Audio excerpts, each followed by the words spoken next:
On passe à la catégorie suivante, donc la nouvelle rénovation en copropriété. Et je vais demander à Laurent Denauvillers, Saint-Gobain, Amical Max P, de remettre ce prix. Bonjour à tous. Le lauréat, donc bureau d'études Enera Conseil. Est-ce qu'il y a quelqu'un pour on peut les applaudir. Ah, Joséphine.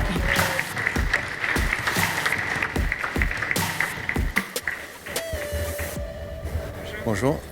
Donc, Joséphine Ledoux, est-ce que vous pouvez nous en dire plus sur cette rénovation de 148 logements rue du Repos à Paris ? Bonjour et déjà merci à CFP et à ICO d'avoir ouvert ce prix pour les copropriétés parce que c'est souvent un peu un secteur qui est mis de côté par nos métiers et pourtant il y a un Dieu sait qu'il y a de quoi faire.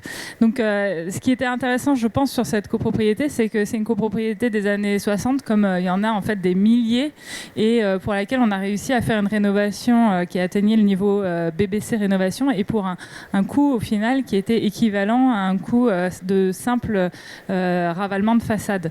Bon, évidemment, pour pouvoir faire une rénovation globale BBC Rénovation qui atteigne ce prix-là, il faut beaucoup d'aide. Et c'est vrai qu'aujourd'hui, c'est surtout dans Paris qu'on peut le faire parce que la ville de Paris a mis les moyens pour pouvoir aider les copropriétaires à financer ces travaux. Et aussi, il faut l'avouer que les plafonds de l'ANA sont plus élevés en région parisienne, ce qui permet à plus de personnes d'avoir accès à ces aides. Donc sur ce projet, je ne vais pas vous détailler exactement ce qu'on a fait, mais en gros, c'est comme toute rénovation énergétique assez typique de bâtiments existants occupés, c'est une isolation de la toiture, des planchers, de la façade. On a repris bien sûr l'équilibrage du chauffage, la ventilation. Donc voilà, on a atteint un niveau BBC rénovation et il y en a plein d'autres en fait pour lesquels on peut faire exactement la même chose. Tu peux peut-être nous dire un petit mot sur la charte réno d'ICO ? Oui, alors j'en profite. Un autre point important pour la réussite d'un projet de ce type-là, c'est la communication avec les copropriétaires, parce qu'il s'agit quand même de sommes. Alors hors aide, ça représente à peu près 20 000 euros par logement, ce qui est une somme qu'on retrouve de manière assez systématique dans les copropriétés, dans les rénovations de ce type-là. Une fois les aides déduites, on est à 11 000. C'est quand même pas rien, donc il faut vraiment prendre le temps avec les copropriétaires de trouver les bons arguments pour qu'ils adhèrent à ce projet-là. Et donc Enera, ça fait plus de 10 ans qu'on travaille sur ce sujet et avec d'autres membres du groupe de rénovation au sein d'ICO, on a créé la charte rénovation qui liste en fait les points d'attention particuliers, non pas techniques parce que ça on les maîtrise, on les connaît, mais de communication et d'appréciation de du besoin en fait des copropriétaires et voilà, c'est une mini méthode en fait. Une mini méthode exactement.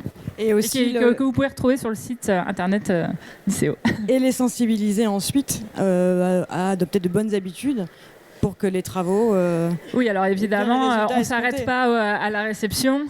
Il s'agit évidemment de maintenir la performance dans le temps, donc d'impliquer tous les acteurs, à la fois bien sûr les occupants, mais aussi les entreprises de maintenance qui doivent faire en sorte que cette performance perdure dans le temps, puisque en fait, on constate qu'aujourd'hui, ça y est, ça commence à rentrer dans les esprits qu'il faut rénover nos bâtiments, mais si on veut massifier la rénovation, il n'y a rien de mieux que les copropriétaires qui vont en parler à leurs voisins, à leur famille, et pour qu'ils le fassent et qu'ils passent la publicité de la rénovation, il faut que c'est marché. Il faut que c'est marché dans le temps et que les copropriétaires s'y retrouvent.